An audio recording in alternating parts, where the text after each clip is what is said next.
Good day mga kamaksim 'no, ituturo ko sa inyo ngayon kung paano mag-load dito sa taxi driver o sa Maxim 'no. Bilang isang baguhan na rider o kakasimula mo pa lang, di mo alam kung paano mag-load, ituturo ko sa iyo ngayon kung paano mag-load ng top up o yung coins gamit ang GCash app natin. Bago natin buksan yung GCash app, i-open muna natin yung taxi driver o yung, apps natin bilang isang delivery rider 'no. I-open lang natin, tapos i-check natin yung ID login number kasi yun yung importante doon na i-attach natin sa GCash, okay? So balik tayo. Tapos niyan, so ito na pala, nakabukas na pala yung GCash apps ko. So yung gagawin natin ngayon, pupunta tayo sa bills. Yan, kung makikita nyo, may favorite billers na dyan, may maximum na nakalagay kasi po, palagi na ako nag-load o nagka-top up gamit ang GCash app. Na pag nauubos yung coins ko, dito ako nag-load. So pag wala pa yan, yung logo na yan na Maxim, so dito ka lang sa search, pasok ka lang sa search, type lang natin ang Maxim. So ayan, pindutin lang natin. Tapos ilagay natin yung amount. Yung kasi yung sa Maxim siguro yung palaging niloload namin is 300 kasi yun po yung minimum 300. Pero okay lang yun po yan kasi matagal yan maubos. Yan, 300. So ang laman ng Gcash ko is 300. 11 no? Ayan. 311 ilalagay ko kasi may processing fee pa yan na konti. Ngayon, ilalagay ko natin yung ID login number din. Ano ba yun?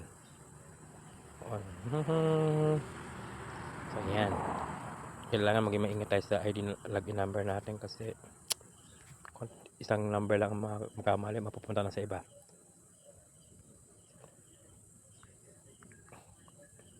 Yan, double check ko pa talaga mabuti yan.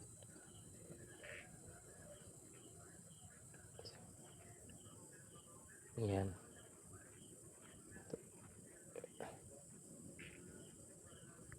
Yan. Maganda na yung sigurado kasi pag nagkamali, wala, goodbye. Yan yung ginamit natin na pangalan. Kung ano yung nakalista doon sa o yung record doon sa Maxim apps o sa taxi app natin, yun din ang i-attach natin dito sa GCash, okay? Kasama na rin dyan yung email. Ayan na po. So, check natin. Ayan na, naka-attach na po lahat. So, yung gagawin natin next. So, ayan. Ko-confirm natin yan. Okay? So, confirm. Ayan. So, napaprocess na po siya. No? Antayin lang natin na mag-okay. So, ayan. Nabayaran na po natin yung nagbayad na po tayo gamit ang GCash app. Ayan. Close natin. So, nag-zero na siya. Log out. Tapos, pasok tayo dun sa taxi apps. So, kung nakikita nyo, ayan, lumabas na yung notification at yun naging 333 na. So, kanina kasi 33 yan eh. So, ngayon, 333.5 na. 33 na. So, ganun lang po kasimple mga kamax, no? Sa mga new dyan na mga rider na sundin nyo lang po itong video na to. Sa mga nagtatanong or medyo nalilito kung paano talaga mag-load, pwede po kayo mag-direct, mag-message sa akin, tulang ko kayo. Sa mga gusto naman mag-rider sa Maxim, message nyo lang ako, tutulong ko kayo paano mag-apply sa Maxim.